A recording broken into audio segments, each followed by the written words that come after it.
आप सबों को जय मसीह की। आज परमेश्वर के जीवित वचन से हम देखेंगे यहेजकेल नबी की पुस्तक, उसका अध्याय 21।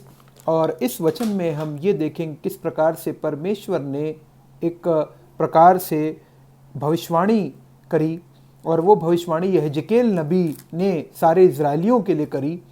और जो बेबीलोन एक देश था जो कि सुपर पावर बन गया था, उसने किस प्रकार से आकर पूरे यरूशलेम को डिस्ट्रॉय किया और किस प्रकार से आकर इज़राइल को नष्ट किया, वो आज के वचन में हम देखेंगे। और मैं बोलना चाहता हूं कि जो समय अभी चल रहा है कोरोना काल का सारे संसार में, आप इसको रिलेट कर सकते हैं वचन को कि किस प्रकार से उस समय परमेश्वर ने क्या बातें कही जब पाप बहुत बढ़ गया, इज़राइल का पाप, और वो पूरी तरीके से परमेश्वर के वचन के अगेंस्ट में उन्होंने किस प्रकार से काम करने लगे, और किस प्रकार से परमेश्वर ने अपने दास यिर्मयाह नबी को इस्तेमाल किया, यहेजकेल को इस्तेमाल किया कि वो परमेश्वर का वचन कलाम इजरायलियों तक लेकर जाएं।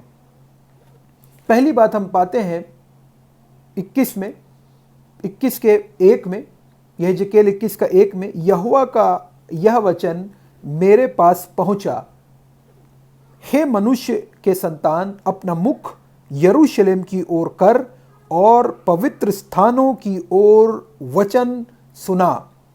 इज़राइल देश के विषय में भविष्यवाणी कर और उससे कह। यहां पे देखिए परमेश्वर डायरेक्ट यहां पे एक कमांडमेंट दे रहे हैं यहेजकेल नबी को, और वो कमांडमेंट में क्लियर कह रहे हैं कि यरूशलेम वालों को जाकर ये बात सुना जो मैं तुझसे कहना चाह रहा हूं। और आगे कहता है 3 में, प्रभु यहोवा यो कहता है, प्रभु यहोवा यो कहता है। यहेजकेल नबी को जब ये बात पहुंची, उसने जाकर इजरायलियों को यह वचन सुनाया। सुनिए परमेश्वर का वचन क्या कहता है। देख, मैं तेरे विरुद्ध हूं, वचन कह रहा है 3 में, और अपनी तलवार मयान में से खींचकर तुझ में से धर्मी और अधर्मी दोनों का नाश करूंगा। मैं फिर से पढ़ रहा हूं इस वचन को। अपनी तलवार मयान में से खींचकर तुझ में से धर्मी और अधर्मी दोनों का नाश करूंगा। यहां पे वचन कह रहा है, परमेश्वर का वचन उस समय यिर्मयाह नबी के पास, यहेजकेल नबी के पास पहुंचा, और यहेजकेल नबी को बोल रहा है कि मैं धर्मी और अधर्मी दोनों का नाश करूंगा।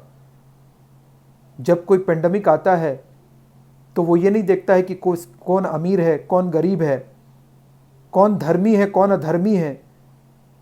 जब पेंडेमिक आता है तो वो सब मनुष्यों पर भारी पड़ता है। आज भी जो पेंडेमिक चल रहा है, जो कोरोना कोविड-19 चल रहा है, ये सारे मनुष्यों पर भारी है। चाहे कोई मनुष्य अमीर हो, चाहे कोई मनुष्य गरीब हो, चाहे कोई मनुष्य किसी भी देश का, किसी भी जाति का, किसी भी धर्म का क्यों ना हो, वो मनुष्य इस बीमारी के तहत और इस बीमारी के द्वारा परेशान है। और इस बीमारी के द्वारा सारा संसार के हर एक मनुष्य जाति के ऊपर ये बीमारी टूट पड़ी है, और इस बीमारी से अभी तक निकलने का, पूरी तरीके से निकलने का रास्ता किसी भी देश को फुल एग्जिट नहीं मिल पाया है, और हर एक इसमें से परेशान है।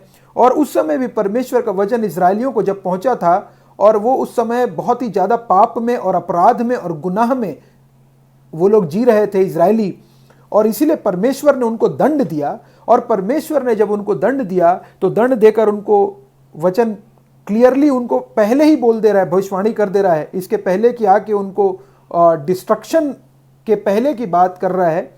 और यहां पे वचन कह रहा है, तलवार म्यान में से खींचकर, तलवार म्यान में से खींचकर, परमेश्वर का जीवित वचन कह रहा है। और बेबीलोन जो था वो यहां पे परमेश्वर की तलवार थी।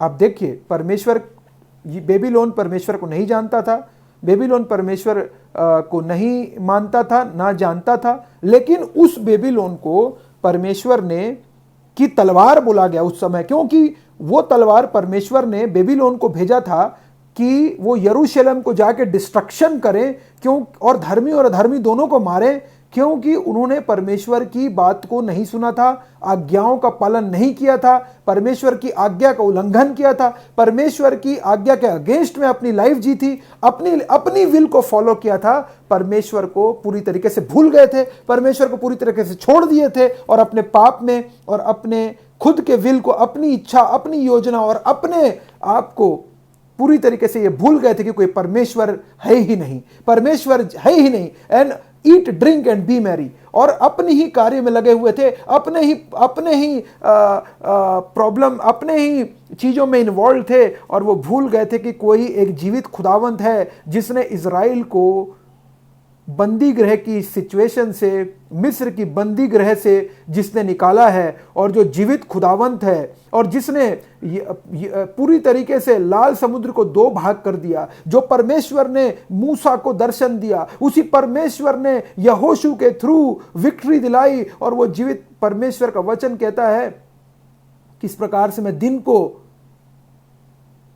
को परमेश्वर उनके साथ उपस्थित था बादल के रूप में, और रात को आग के खंबे के रूप में उनके बीच उपस्थित था। ये वही इस्राएल है जिनके साथ परमेश्वर चलता था, जो उन्हें मन्ना खिलाता था, जो परमेश्वर उन्हें बटेर खिलाता था, और जो परमेश्वर उन्हें सारी चीजों से 40 वर्ष में, जब वो मिस्र देश से इज़राइल देश को पहुंचे, तब तक उनके जो कपड़े थे वो पुराने नहीं हुए थे, उनके जो चप्पल थे वो घिसे नहीं थे, और परमेश्वर ने 40 वर्ष उनकी रक्षा करी, सहायता कर, उनके साथ साथ चला। आज वही ये इजरायली जाति जो है उसको ये वचन सुना रहा है, यह हिजकेल नबी, कि तुम अब पहले जैसे नहीं रहे, और परमेश्वर का कोप तुम्हारे ऊपर भड़का है। परमेश्वर दंड देने के लिए भेज रहा है। किसको?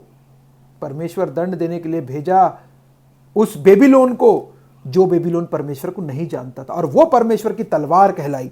और आगे वचन कहता है, इसलिए चौथे में, इसलिए कि मैं तुझ में से धर्मी और अधर्मी सब का नाश करने वाला हूं, इस कारण मेरी तलवार मयान में से निकलकर दक्षिण से उत्तर तक सब प्राणियों के विरुद्ध चलेगी, सब प्राणियों के विरुद्ध चलेगी। आप देख लीजिए आज की सिचुएशन, आज जब कोई पेंडेमिक आता है तो वो पूरे संसार को ट्रबल देता है, डिस्टर्ब करता है, उत्तर से लेकर दक्षिण तक, दक्षिण से लेकर उत्तर तक सब प्राणियों के विरुद्ध चलेगी। This is act of really the Almighty, क्योंकि कोई भी बीमारी बिना परमिशन के, परमेश्वर के परमिशन के नहीं आ सकती, और जब वो आती है तो हर एक मनुष्य उसके साथ, चाहे वो छोटा हो चाहे बड़ा हो, किसी भी प्रकार का मनुष्य क्यों ना, वो सब के ऊपर सामान्य रूप से असर करती है। उसका कोई लेना देना नहीं है कि आप धर्मी है कि अधर्मी है। Important thing is, now is the time to think about our own sins, अपने आप के, अपने पापों को, अपराधों को, गुनाहों को मान लेने का ये समय है, अपने गुनाहों से तौबा कर लेने का ये समय है, अपने पापों को, अपराधों को परमेश्वर के सामने रख देने का ये समय है। हम परमेश्वर के सामने अपने गुनाहों को, पापों को मान ले, और पूरी तरीके से अपने आप को, अपने जीवन का परिवर्तन कर ले। पूरी रीति से परिवर्तन परमेश्वर चाहता है हमारे जीवन से। रिपेंट करें हम, रिपेंटेंस का टाइम है, परिवर्तन, मन फिराओ, क्योंकि परमेश्वर का राज्य निकट है, वचन कहता है। और आगे कह रहा है, तलवार म्यान में से खींच ली है। और ये कौन सी तलवार है? हम तो अभी इस संसार में केवल एक तलवार दिख रही है, और वो कोरोना की तलवार है जो दिख रही है। सिचुएशन हेल्पलेस है, we are not able to help our own people, they are crying, नहीं कर पा रहे हैं हम हेल्प। 20 लोग से ज्यादा ग्रेवयार्ड नहीं जा पा रहे हैं, हम अपने लोगों को अंतिम विदाई नहीं दे पा रहे हैं ठीक तरीके से। हमारे लोग हॉस्पिटल में एडमिटेड हैं, उनको हम देख नहीं सकते जाकर, उनको हम खाना नहीं पहुंचा सकते, उनकी हेल्प नहीं कर सकते, ऑक्सीजन अवेलेबिलिटी नहीं है। पेंडेमिक में कितनी सारी प्रॉब्लम्स का सामना करना पड़ रहा है। ग्रेवयार्ड के गड्ढे तक नहीं खुद पा रहे हैं टाइम पे, लोगों की डेड बॉडीज सही तरीके से लास्ट क्रिमेशन नहीं हो पा रहा है ड्यू टू दिस पेंडेमिक। आप समझ सकते हैं सिचुएशन को, ये how tough the situation is, and this is really going to हो रहा है ये। There are number of people, our from own people, आप अपने खुद के आसपास देखेंगे तो आपको पता चले किस प्रकार से हेल्पलेसनेस मनुष्य की दिख रही है, कोई किसी की हेल्प नहीं कर पा रहा है। All are in their own houses, अपने घर में लोग बंद हैं। This is really very very tough time, but we'll have to think about it and let's pray together for the safety of our people, our own people, let's pray for our own district, our own city, our own state, our own nation के लिए prayer करने की आवश्यकता है हमें, हर प्रत्येक मनुष्यों के लिए, और हमें हर एक के पापों के लिए खुद हमें प्रेयर करने की आवश्यकता है कि परमेश्वर क्षमा करे जो अपराध और गुनाह और पाप किए गए हैं। आज वचन कह रहा है यहां से आप और मुझसे तलवार खींच ली है और वो उसमें फिर ना रखी जाएगी। वचन कह रहा है, आज ये वचन 2600 वर्ष पूर्व लिखा हुआ वचन है, लेकिन अगर आप देखें तो सारी चीजें, उस समय की सिचुएशन और अभी की सिचुएशन लगभग सेम है। किसी का चेहरा देखकर ये बीमारी नहीं आ रही है, किसी का धर्म देखकर ये बीमारी नहीं आ रही है। हाँ, सबके लिए बराबर है, चाहे वो गरीब हो चाहे अमीर भाई हो। इसलिए हे मनुष्य के संतान, तू अहम आर और भारी खेत कर और टूटी कमर लेकर लोगों के सामने अहम आर। यहाँ पे वचन कह रहा है यिर्मयाह यहेजकेल नबी से, जब वे तुझसे पूछें तो क्यों अहम आर, तब कहना समाचार के कारण, क्योंकि ऐसी बात आने वाली है कि सबके मन टूट जाएंगे। यस, सबके मन टूट जाएंगे। आज हमारे मन टूटे हुए हैं। हम विलाप भी नहीं कर पा रहे हैं अपने प्रियजनों के लिए, उनको अंतिम विदाई नहीं दे पा रहे। We are helpless, very sad, so painful. मन टूट जाएंगे और सबके हाथ ढीले पड़ जाएंगे। Everybody inside the house, who will go, कौन जाएगा हॉस्पिटल? दवाइयां नहीं मिल रही, medical facilities are not available now these days. What to do? Helplessness. सबकी आत्मा बेबस और सबके घुटने निर्बल हो जाएंगे, निर्बल हो जाएंगे। वचन कह रहा है यहां पे यहेजकेल 21 को पढ़िए, आप जरूर पढ़िए, 7वां अध्याय 7वां पद। देखो ऐसी ही बात आने वाली है, आगे कह रहा है वचन में, और वह अवश्य पूरी होगी। परमेश्वर यहोवा की यही वाणी है। दिस इज रियली, ये चेतावनी है हम सबों के लिए, अपने आप को चेंज करने के लिए, प्रेयर करने के लिए।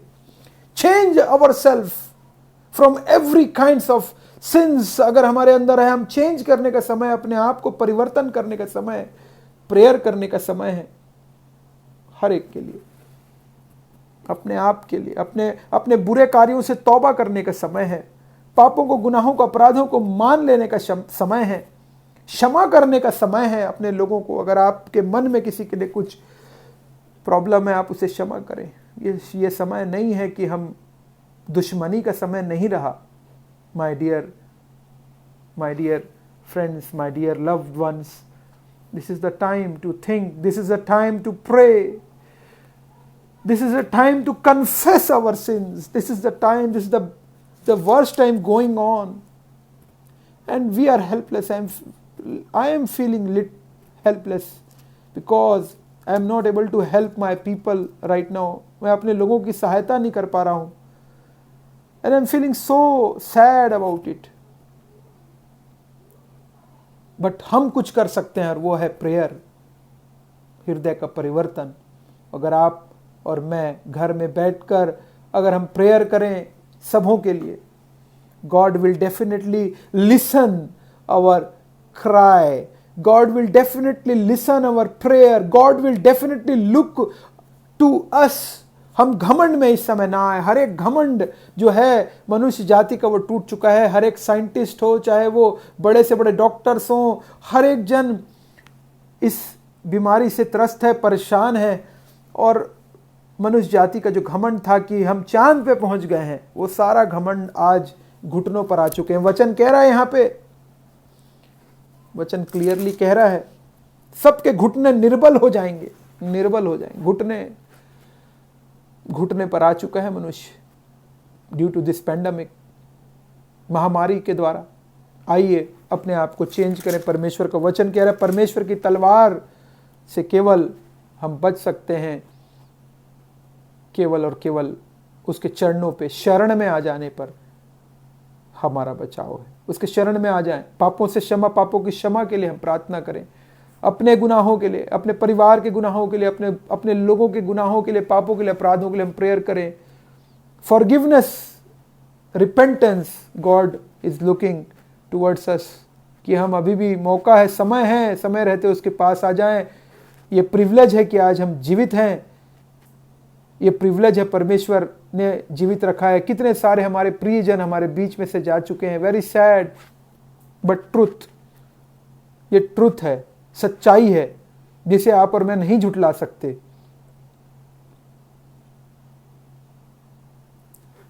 Repent, repent, pray, repent. जरूर अपने आप को, अपने हृदय को चेक करें, जांचें और अपने आप को बदल डालें, क्योंकि ये विपत्ति धर्मी और अधर्मी ये देखकर नहीं आ रही कि कौन अधर्मी है और कौन धर्मी है, परंतु सबके लिए एक बराबर है। अब सबों को जय मसीह की।